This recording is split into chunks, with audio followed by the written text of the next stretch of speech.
This has a pretty good opening, and decent action throughout. It's bogged down by everything basically being summed up by non-stop voiceover narration though.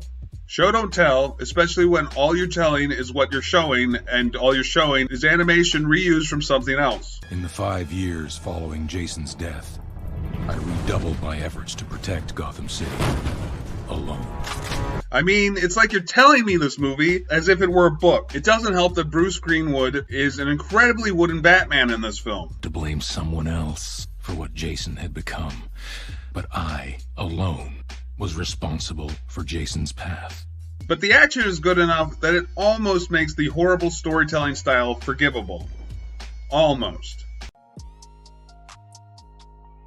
Really bad movies can be enjoyable just by how bad they are. This is not the case for bad comedies. You guys are incredible! A joke that doesn't work just sucks all the comedy out of the room and creates an emotion somewhere between bored and somehow less intelligent just for hearing said non-joke. What? Who dares? Being this movie is being played as comedic, this makes most of the movie just god-awful. Also, most of the movie's plot and dialogue are overly simplistic. We'll go first. Well, except for Batman, he kind of gets an exception because he's so grumpy. I am not grumpy. A lot of it is so childish or lowbrow, it's kind of a cringeworthy cringe fest of cringiness. But that's the whole movie, actually. I need 1,000 words about the Metropolis Farmers Market by tomorrow. They have this amazing fertilizer exhibit, and if there's one person that knows how to write about manure, it's you, Kent. However, this is the first movie on the list that manages to tell a complete story in 3-act structure without any major issues. I'm saying that this passes as a film, barely. The problem with this one is its bad dialogue. These robots are corrupt. We should destroy them. Batgirl knows best. She's right. Yeah, destroy them. It's very on the nose. And this might be because it's directed towards children, but even then, it just feels like it's talking down to its audience the whole time. That's what's up. Perfect 10 for Ivy. Yeah, that's my green thumb girl getting the gold. This is also some of the least believable of all the action sequences so far. It's very slow paced for one thing, and this might be to make it appear more cartoony to match the style, but instead just takes any urgency out of the scene that it might have had otherwise. These are conflicts with no stakes. Yes! Cool. Good. Gooey, but good. The other problem is the story. Now, you can make a movie about anything, but I think someone should have asked themselves somewhere along the way, is this film really worthy of its audience? And what can I do to make the story more interesting? As it is, the plot is one that feels more made for an episode of a teen drama television show than something worthy to be in the superhero genre. Bumblebee, I need feedback. Right now? I think you're doing a great job. As for some compliments, though the story is kind of lame and very childish, it doesn't fall apart at any time. Also, the animation and voice acting are very good.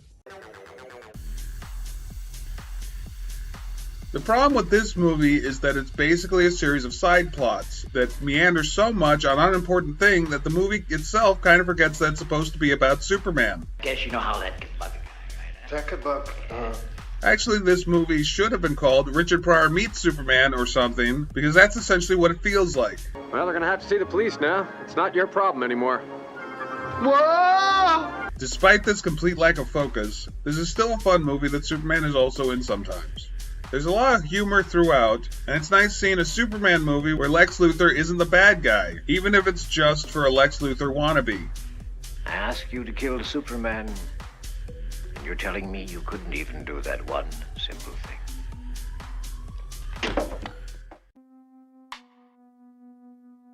This film swings back and forth between taking itself seriously and being a parody of itself. I did it! Oh, yeah! Ew, what's that smell? It kind of gives it a similar tone to Teen Titans Go stuff, but the humor isn't nearly as good. New for you, too. We can, Wonder Woman. Why? Cyborg doesn't wear clothes. In fact, the humor is such crap, it's hard to consider most of it as actual jokes. Petrified Pandora. Villains working together? I did not see that coming. I did. Also, the story itself is actually pretty good for a Lego Justice League movie. Saved the day. Again. Hey, you got it. Oh, and at one point Sinestro says, Prepare to be flushed to the other side of the galaxy.